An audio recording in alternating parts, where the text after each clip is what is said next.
आइए श्याम प्रेमियों, आज एक ऐसे भगत की कहानी सुनाते हैं जो अपने व्यापार में इतना लीन था कि उसे दिन दुनिया की कोई खबर नहीं थी। उसे सिर्फ पैसा पैसा और सिर्फ पैसे के बारे में चिंता थी। उसके घर वाले, उसके परिवार वाले सारे परेशान थे कि सेठ कभी कहीं नहीं जाता, सुबह से लेकर रात तक हर समय पैसे में ही लिपटा रहता है। बहुत दिनों से उसके इष्ट मित्र उसे कहते थे कि तुम हमारे साथ कहीं चलो, अपने बच्चों को लेकर चलो, लेकिन सेठ कहता इसके लिए काफी समय पड़ा है, अभी मुझे सिर्फ पैसा कमाना है। लेकिन एक दिन कुछ मित्रों ने बहुत जोर दिया कि 2 दिन की छुट्टियां हैं, हम खाटू श्याम जी के दरबार में जा रहे हैं, पूरे परिवार को साथ लेकर हमारे साथ चलो। और सेठ उनको ये बात मना नहीं कर पाया और बिना मन के वो उन परिवार वालों और इष्ट मित्रों के साथ खाटू के लिए रवाना हो गया। रास्ते भर वो अपने व्यापार की बातें करता रहा। उसे खाटू जाने की जरा भी इच्छा नहीं थी। लेकिन जब खाटू पहुंचा और बाबा श्याम के मंदिर में पहुंचा और जब बाबा से नजरें मिली, उसके होश उड़ गए। सेठ के परिवार वाले सारे दर्शन करके बाहर आ गए। वो सिर्फ 1 मिनट के लिए मंदिर में आया, लेकिन घंटों तक बाबा के दरबार में खड़ा रह गया। उसको होश नहीं रहा और वो बाबा की तरफ देखकर आंखें बंद करके आंसुओं की धार बहती रही और वो बाबा से मन ही मन बातें करता रहा। जब परिवार वालों ने उसे कहा कि अब चलना है, तो सेठ ने बाबा से कहा, प्रभु मुझे अब हर महीने 11 को अपने दरबार में बुलाओ। और ये कह करके वो बाबा के दरबार से वापस अपने घर को आ गया। 15 दिन बाद 11 आई। सेठ बहुत से लोगों को लेकर अपने साथ बाबा के दरबार में गया। ऐसे हर 11 को वो खाटू जाने लगा। लेकिन एक दिन जैसे ही वो सुबह 11 को घर से निकलने लगा, मुनीम ने कहा, सेठ जी कहाँ जा रहे हो? सेठ ने कहा, अरे मुनीम तुझे पता नहीं, आज 11 है, मुझे खाटू धाम जाना है। मुनीम ने कहा, सेठ जी आपको पता नहीं, आज बाहर के कुछ व्यापारी आने वाले हैं, लाखों का सौदा होने वाला है और वो व्यापारी आज रात को वापस इंडिया के बाहर चले जाएंगे। आपके पास तो मौका है, आप 11 की जगह मावस को खाटू चले जाना। सेठ के मन में ये आया कि हाँ, इसमें क्या फर्क पड़ता है, आज यहाँ व्यापार कर लेता हूँ, सौदा कर लेता हूँ, मैं खाटू मावस को चला जाऊंगा। और सेठ उस दिन खाटू नहीं जा पाया। 11 निकल गई, मावस आई, मावस को फिर कोई व्यापारी आ गया। उसके बाद फिर पूर्णिमा आई, फिर कोई व्यापारी आ गया और इसी तरह सेठ व्यापार में फिर उलझ गया। एक दिन रात को सेठ सोया तो उसके नींदों में उसे ऐसा आभास हुआ कि उसे कोई आवाज आ रही है और उसने बड़े ध्यान से सुना। उसे लगा खाटू वाले श्याम बाबा उसे कह रहे हैं, वाह रे सेठ, मैंने तो सोचा था कि मेरे दरबार में कोई बहुत बड़ा भूला भटका भगत आया है, लेकिन मुझे क्या पता था कि कोई भगत नहीं, एक सौदागर आया है और मुझसे सौदा करके चला गया। आज तू अपने घर में, अपने व्यापार में खूब खुश है, तू वहीं पर खुश रहे। और ऐसा कहकर वो आवाज बंद हो गई। सेठ की आंखें खुली, उसके मन में ग्लानि हो गई। उसने सोचा कि मैं आज ही खाटू धाम जाऊंगा और वो जैसे ही खाटू के लिए निकला, रास्ते में एक्सीडेंट हो गया। सेठ की दोनों टांगे रह गई। अब सेठ अपने पैरों पर खड़ा नहीं हो पाया और उसके मन की मन में ही रह गई। सेठ बहुत तड़पता रहा। एक दिन सेठ अपने घर के दरवाजे पर बैठा, आंसू बहा रहा कि मेरा बुलावा क्यों नहीं आ रहा, मैंने इतनी बड़ी गलती करी, मुझे बाबा के दरबार से इतनी दूरी क्यों हो गई। इतने में उसके घर के सामने से एक डाकिया निकला। सेठ ने डाकिया को आवाज लगाई और कहा, ए डाकिया, तुम तो कलकत्ता, दिल्ली, बम्बई भक्तों का संदेशा लेकर जाते हो, लोगों के चिट्ठियां पहुंचाते हो। आज मेरी एक चिट्ठी, मेरा एक संदेशा मेरे खाटू वाले श्याम बाबा के दरबार में क्या पहुंचा दोगे? डाकिया ने कहा, सेठ मैं तो आजकल खाली रहता हूँ, जब से इंटरनेट का जमाना आया है लोग ईमेल पर ही चैटिंग कर लेते हैं, बताओ तुम्हारा क्या संदेशा है और कहाँ पहुँचाना है। और ऐसे डाकिया ने सेठ से कहा और सेठ ने डाकिया से कहा।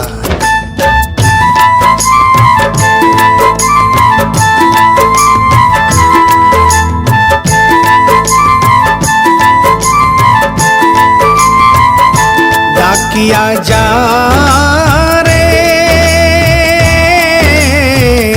श्याम ने संदेशो दीजे, श्याम ने जाए तो कह दीजे, भगत थार दर्शन न तरसे। डाकिया डाकिया जा रे।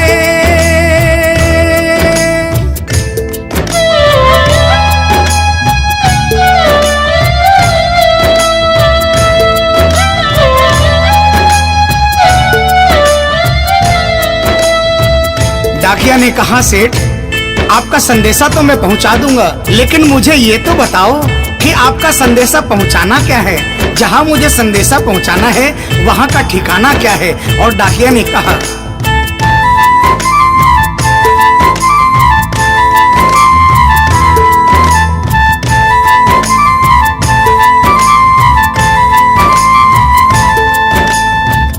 कौन से गांव थारो शाम बस्यो है, इतनो माने बता दे। सेवक रे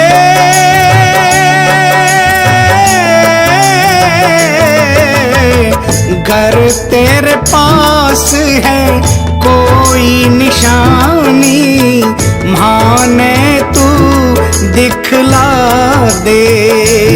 कैया जानूंगा पहचान मैं हूँ छोरो अनजान, कैया जानूंगा पहचान मैं हूँ छोरो अनजान।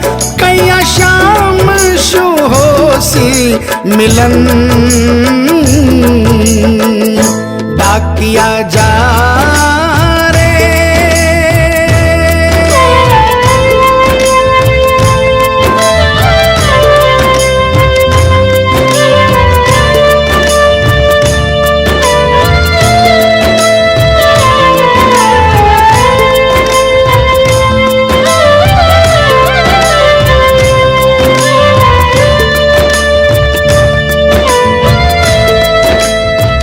सेठ ने कहा, डाकिया मैं तुझे जिस जगह का ठिकाना बता रहा हूँ वहाँ ऐसा दरबार है जहाँ जो एक बार जाता है वो वहीं का हो जाता है। उस दरबार की खासियत है जो वहाँ पर पहली बार जाता है उसके काम बन जाते हैं। सुन वहाँ का ठिकाना क्या है।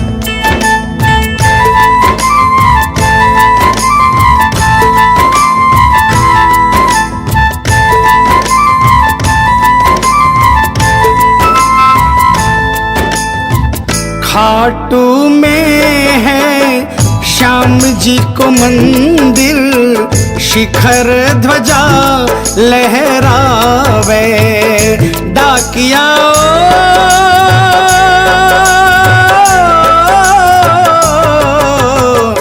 ड्योडी पर हनुमान बिराजे, सेवक चंवर ढुलावे। बाके नौबत बाजे द्वार गूंजे हरदम जय जयकार, बाके नौबत बाजे द्वार गूंजे हरदम जय जयकार। सज धज बैठो है श्याम सजन डाकिया जा रे।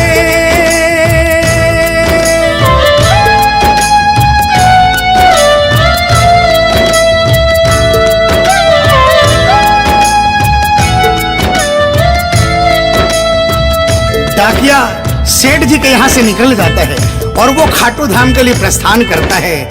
धीरे धीरे वो खाटू पहुँचता है और खाटू पहुंचकर बाबा के मंदिर का पता करता है और मंदिर के नीचे पहुंचकर वो पहले प्रणाम करता है और बाबा के मंदिर की 13 सीढ़ी चढ़ता है। और वो बाबा के सामने पहुंचकर बाबा की तरफ नहीं देखता, पहले अपने झोले में से वो सेठ की चिट्ठी निकालता है और चिट्ठी निकाल के पढ़ने लगता है।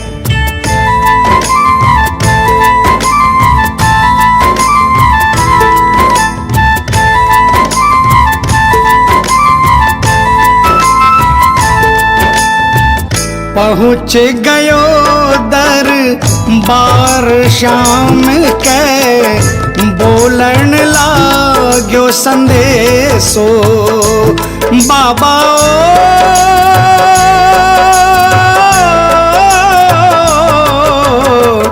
बन बैठो कद श्याम दीवानो, कुछ ना रयो अंदेशो। आखड़ ल्यासू बरसी धार जैया सावन की फुहार,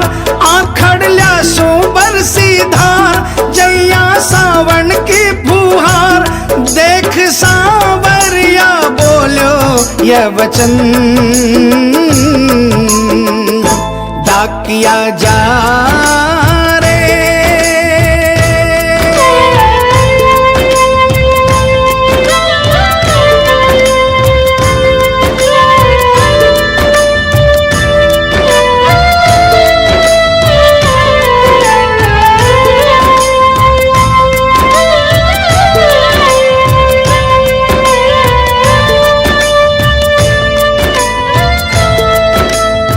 जो ही डाकिया ने सांवरे सेठ की तरफ देखा, उसके होश उड़ गए, उसकी आंखें बंद हो गई, आंखों से आंसुओं की अविरल धारा बहने लगी।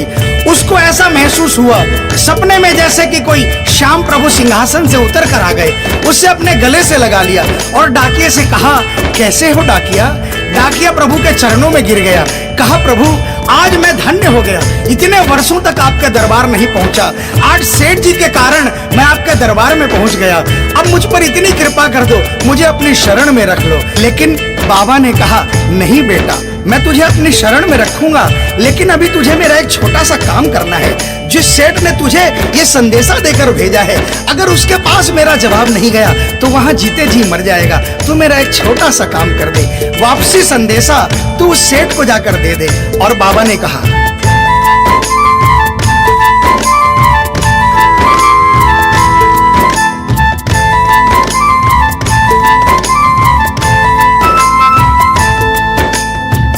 कह दीजिए तू जाए सेवक ने तेरो बुलावो आसी। सेवक रे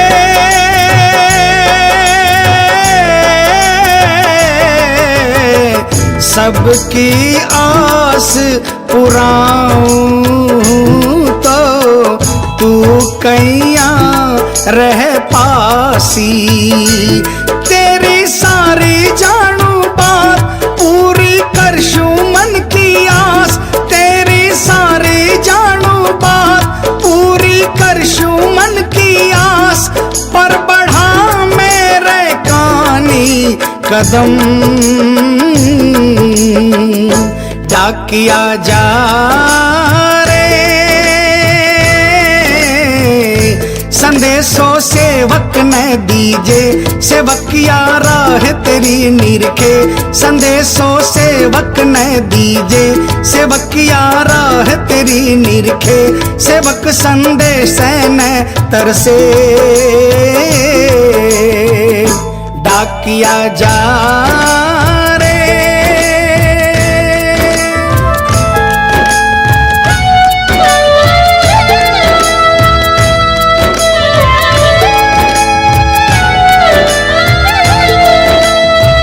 डाकिया श्याम प्रभु के चरणों में प्रणाम करके वापस निकलता है और वो आधी रात को ही सेठ के शहर में आ जाता है। अब डाकिया को इतनी जल्दी थी कि उसने आधी रात नहीं देखी और उसने जाकर सेठ के दरवाजे की घंटी बजा दी। उस दिन सेठ के घर में कोई नहीं था, सेठ अकेला अपने बिस्तर पर पड़ा था। जैसे ही घंटी की आवाज आई उसको लगा कि बाबा का संदेशा आ गया, लेकिन सेठ मजबूर था, वो उठना चाहा लेकिन उठ नहीं पा रहा था। लेकिन अचानक उसने जोरदार जयकार लगाई, हारे के सहारे की। और जैसे ही आवाज आई सेठ के घर में करिश्मा हो गया। सेठ अपने पांव पर खड़ा हो गया, दौड़ कर गया और उसने जाकर दरवाजा खोला। सामने देखा डाकिया खड़ा है। सेठ डाकिया के चरणों में गिर गया और कहने लगा, डाकिया जल्दी बताओ मेरे बाबा ने क्या संदेशा भिजवाया है। और डाकिया ने चिट्ठी निकाली और बाबा के भगत की चिट्ठी का संदेशा निकालकर सेठ के हाथों में थमा दिया। सेठ ने जैसे ही चिट्ठी देखी वो झूम झूम कर नाच नाच कर गाने लगा, आ, आ, आ, आ,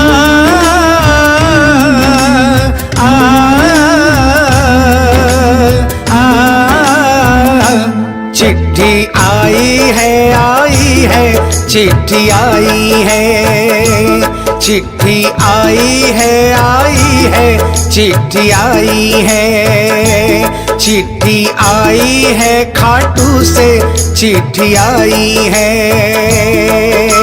बड़े दिनों के बाद मेरे श्याम धनी को आज, अरे बड़े दिनों के बाद मेरे श्याम धनी को आज भगत की याद सताई है।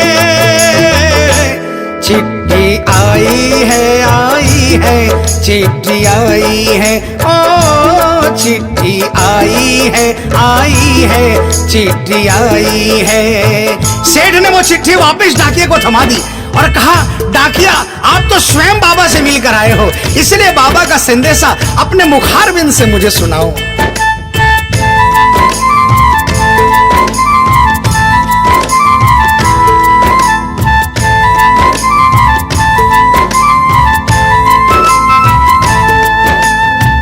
सुन संदेशो सांवरिये को मनड़ो घणो हरसायो।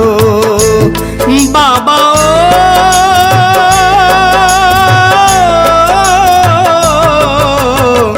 बंध गया पाँव में घूघरिया सा, मन को मोरियो गायो।